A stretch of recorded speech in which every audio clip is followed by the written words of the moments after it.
Welcome back to The Explainer. Today, we're taking a look under the hood to see exactly how machines learn to, well, see. You know, if you've ever wondered how your smartphone instantly recognizes your face, or how self-driving cars spot a stop sign from a mile away, it all comes down to a very specific, very powerful type of artificial intelligence. We're going to break down the inner workings of convolutional neural networks, or CNNs. And to do that, we're going to compare them to a highly structured, ultra-efficient factory assembly line. We'll track a raw image as it rolls through the factory doors and watch how it gets processed, step by step, until a final executive decision is made. Okay, let's dive into this. Here's our roadmap for the factory tour today. We're kicking things off with seeing like a machine, then hitting the assembly line with the convolutional layer and pooling, checking out the spark of activation functions, and finally wrapping up in the boardroom with the fully connected layer. All right, section 1. Seeing like a machine. The journey begins. So, think about it. How does a computer take a massive, chaotic grid of raw numbers and somehow translate that into a recognizable human face? This is the fundamental problem of computer vision. Because, to a machine, an image isn't a picture at all. It's just a huge 3D volume of numbers representing color channels and pixel intensities. Historically, we tried feeding these massive number grids into traditional flat multilayer perceptrons, or MLPs. But here's the catch. MLPs require the input to be completely flattened out into a single 1D line of data right from the start. When you do that, you instantly lose the spatial context. You lose the fact that a pixel forming the edge of an eye is literally right next to a pixel forming the pupil.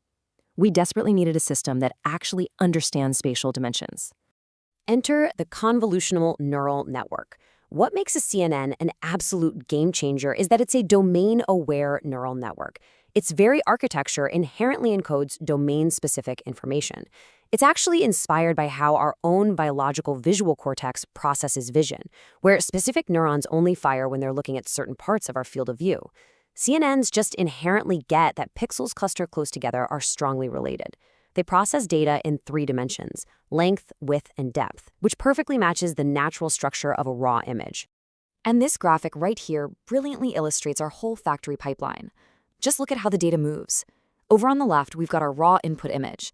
It moves through a feature extraction phase, passing through convolutional layers and pooling layers, which we're going to dig into in just a second. But notice how the physical shape of the data transforms? It gets narrower, sure, but way deeper. Finally, it reaches the ranking phase, where it gets flattened out and fed into a fully connected layer to spit out a single output prediction. It is a beautifully organized system. So let's step into the first station. Section 2. The convolutional layer, the inspector. Let's look at the math actually happening on the factory floor. The core operation here uses what we call a filter or a kernel. Basically, it's a small 3D matrix of weights.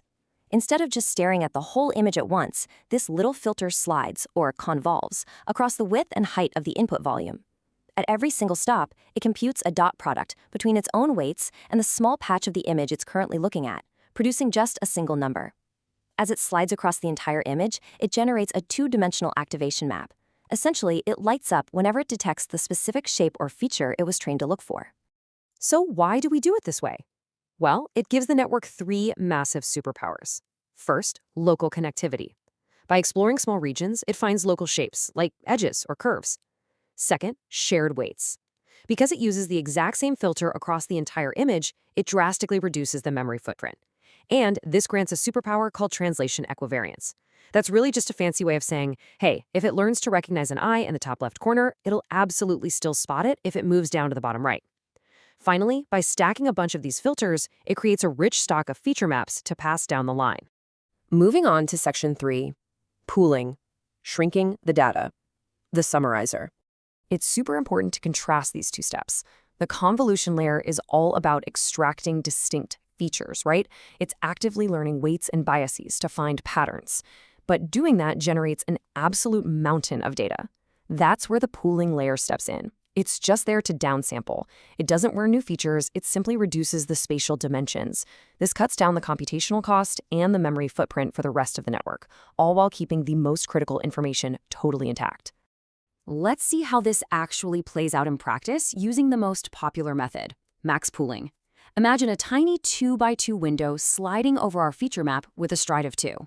Out of every 4 numbers it looks at, it simply grabs the absolute maximum value and throws the other 3 away. It literally chucks 75% of the data straight in the trash. Crazy, right? But intuitively, the exact pixel location of a feature just isn't as important as its rough location relative to other features. Max pooling retains the strongest signal of a feature, provides local translation invariance, and actually helps prevent the model from overfitting.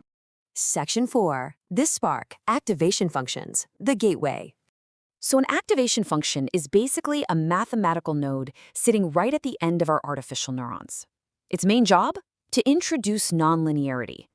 If we only ever used linear operations, like those dot products we talked about, no matter how many layers we stacked up, our network would really just be a giant, glorified linear regression model.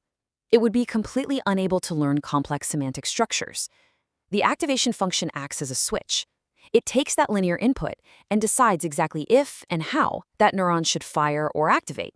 Now, what's really interesting here is looking at our historical options. In the early days, taking inspiration from actual biological neurons, we use logistic sigmoid, which squashes outputs between 0 and 1, or tan, which squashes them between -1 and 1.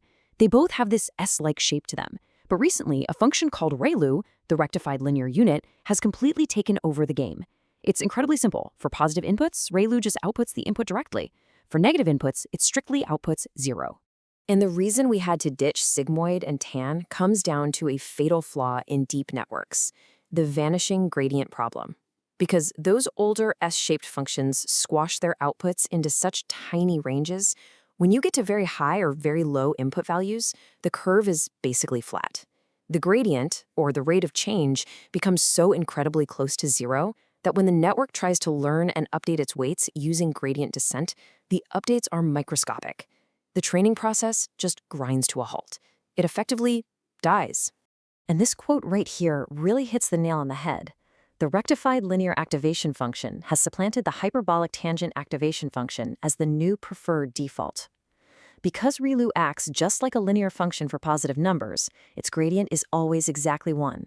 It never saturates, it completely sidesteps the vanishing gradient problem for positive inputs, which makes it incredibly easy and computationally cheap to train deep, multi-layered models. And it does all of this while still providing that vital nonlinearity the network needs by forcing negative inputs to 0. Which brings us to Section 5, the decider, the fully connected layer, our executive board. Up until this exact point, our data has been sitting in 3D volumes. We've meticulously maintained the spatial relationships of the image. But to actually make a final decision, like, is this image a dog or a cat, we have to shift gears. We take those final, heavily processed, downsampled 3D feature maps, and we unroll them, flattening them out into one single, long, one-dimensional array. This flattened array then gets fed right into the fully connected layer.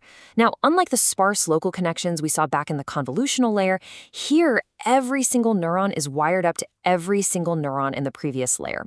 Think of it like an executive board. It looks at the sum total of all those specialized little reports generated by the earlier layers, weighs all the evidence together, and makes that final, confident classification. So we've seen how this incredible CNN pipeline effortlessly moves from raw pixels to local feature extraction, downsampling, and finally classification. But here's a thought to leave you with. These models don't just mimic human vision. In fields like medical image analysis and drug discovery, they're processing spatial data at a scale and depth we simply cannot perceive. As these assembly lines get deeper and even more sophisticated, what invisible patterns will they uncover next? It's a truly thrilling frontier. Thanks for joining me on this explainer, and keep exploring.